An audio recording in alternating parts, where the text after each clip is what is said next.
Hello दोस्तों, मैं राजेश शर्मा आपके अपने चैनल RK LIC एडवाइजर में हम आपका हार्दिक स्वागत करते हैं। दोस्तों, आजकल की भाग दौड़ की जिंदगी में कब क्या हो जाए मित्रों कुछ भी पता नहीं चलता है।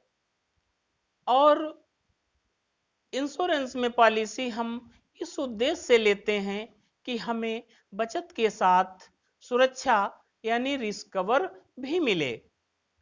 तो उस रिस्क कवर को बरकरार रखने के लिए टाइम से पॉलिसी प्रीमियम जमा करना जरूरी होता है। पॉलिसी में ग्रेस पीरियड भी होता है।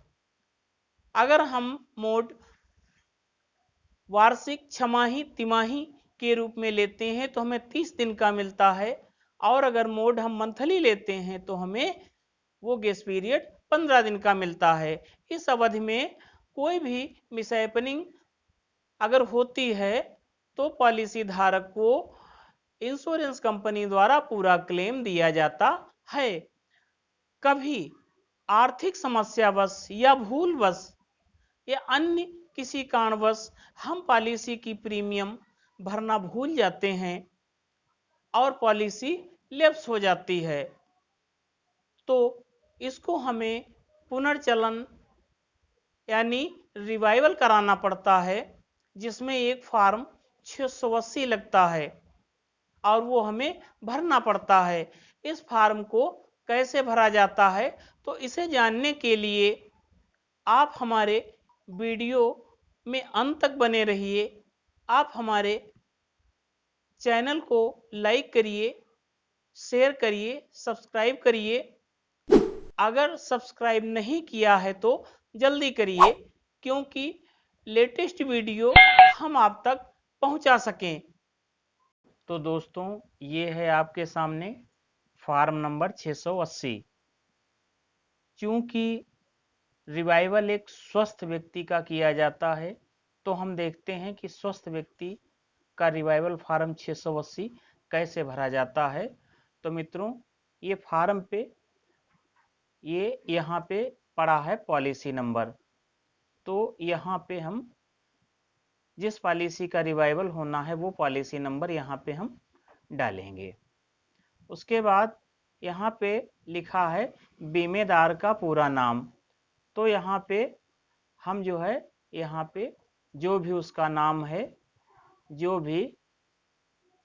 भी उसका नाम है यहाँ पे वो उसका हम नाम डालेंगे। आगे फिर उसका पूरा पता यहाँ पे डालेंगे, मोबाइल नंबर उसका डालेंगे, उसका व्यवसाय डालेंगे। अगर वो खेती करता है तो यहाँ पे कृषि लिखेंगे, अगर वो सर्विस करता है तो यहाँ पे नौकरी डालेंगे, और यहाँ पे नियोजक का नाम यानी जहाँ वो सर्विस करता है उसका नियोजक जो है उसका नाम पड़ेगा, और सेवा की अवधि वो कितने दिन से सेवा करता है, वहाँ नौकरी कर रहा है, और उसका ईमेल आईडी यहाँ पे ईमेल आईडी पड़ेगा।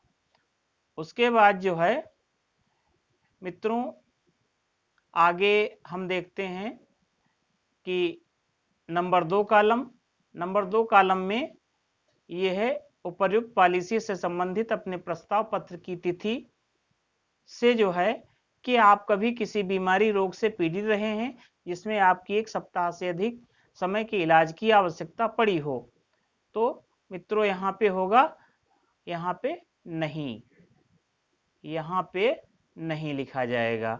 उसके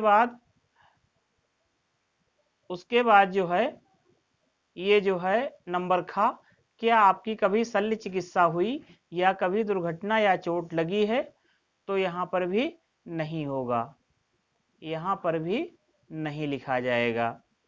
उसके बाद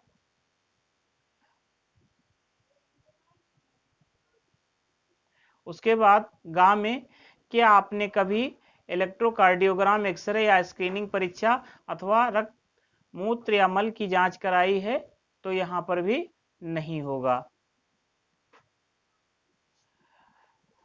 अब दोस्तों आगे हम देखते हैं कि नंबर 3 कॉलम नंबर 3 कॉलम में का जो है, का में है आपके जीवन पर प्रस्तुत कोई बीमा प्रस्ताव या आपकी बीमा पॉलिसी के पुनः प्रवर्तन के लिए दिया गया कोई आवेदन पत्र निगम के इस या किसी कार्यालय अथवा किसी बीमा कंपनी द्वारा कभी जो है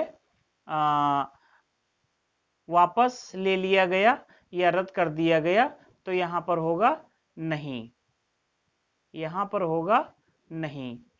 उसके बाद नंबर 2 है अतिरिक्त प्रीमियम या गहन के आधार पर स्वीकार किया गया, तो यहां पर भी होगा नहीं।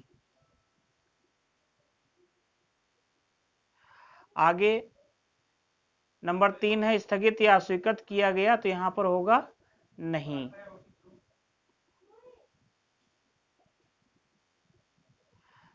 फिर नंबर 4 है प्रस्तावित शर्तों की जगह या अन्य शर्तों पर स्वीकृत किया गया, तो यहां पर होगा नहीं।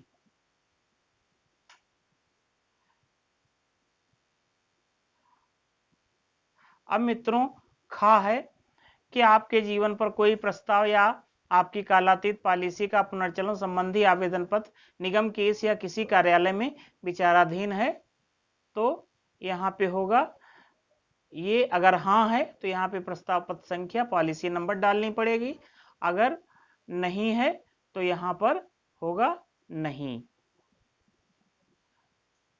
यहाँ पर भी नहीं। अब इसमें अगला कॉलम है कि आप इस समय पूर्ण स्वस्थ हैं, तो यहाँ पे लिखना पड़ेगा हाँ। और उसके बाद नीचे हाइट, यहाँ पे हाइट भरना पड़ेगा जो भी आपकी लंबाई है। उसके बाद यहाँ पे वेट, वजन भरना पड़ेगा। और उसके बाद ये अगला कॉलम है निगम द्वारा आपको जारी की गई पुनर्प्रवर्तित सभी पॉलिसियों का विवरण, तो यहाँ नीचे अगर कोई है तो ठीक है, उसका पूरा सब डालना पड़ेगा, अगर नहीं है तो यहाँ पे नहीं, यहाँ पे नहीं।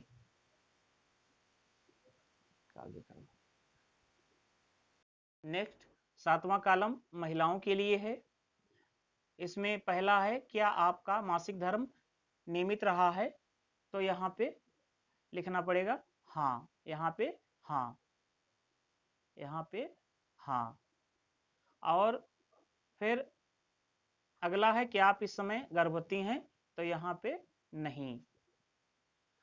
फिर यहाँ पे क्या आपको कभी गर्भपात हुआ, तो यहाँ पे नहीं। फिर पिछले प्रसव की तिथि लिखिए, तो लास्ट प्रसव की जो भी डेट हो वो यहाँ पे तारीख लिखना पड़ेगा।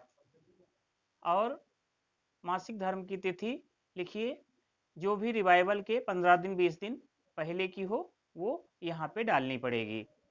उसके बाद अगर ये प्रस्ताव महिला के बजाय पुरुष का है, तो यहाँ पे ये लागू नहीं, यहाँ पे ये लागू नहीं लिखना पड़ेगा। और यहाँ पे बीमा धारक का नाम डालना पड़ेगा। और फिर उसके बाद यहाँ पे स्थान, उसके बाद दिनांक, उसके बाद माह जो भी महीना हो, उसके बाद सन, यहाँ रिवाइवल या जो भी व्यक्ति उसके हस्ताक्षर या अंगूठा निशान होगा। और दूसरा यहाँ पे होगा अगर मेडिकल अगर होता है तो उसका यहाँ पे डॉक्टर यहाँ पे अपने दस्तखत और मुहर लगाएगा। और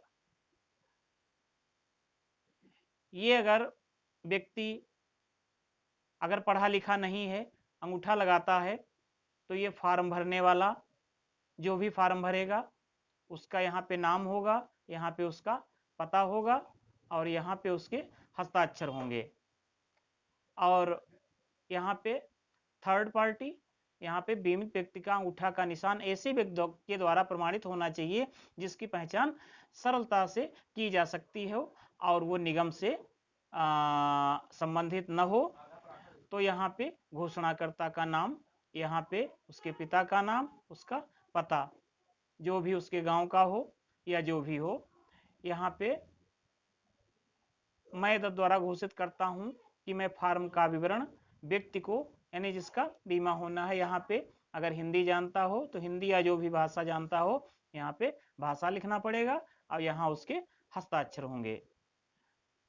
तो ये मित्रों सरल भाषा में हम आपको बता रहे हैं। यहाँ पे साक्षी में अगर एजेंट है तो एजेंट की गवाही लगेगी, वो हस्ताक्षर करेगा। विकास अधिकारी है, विकास अधिकारी या अन्य में नोटरी, वकील आदि जो भी। तो मित्रों फॉर्म भरने के बाद एक आईडी प्रूफ के साथ ऑफिस में जमा किया जाता है। कुछ ऑफिशियल कार्रवाई के बाद पॉलिसी चालू कर दी जाती है। तो दोस्तों आगे से ध्यान रखिए, समय से प्रीमियम भरें और रिवाइवल से बचें। धन्यवाद।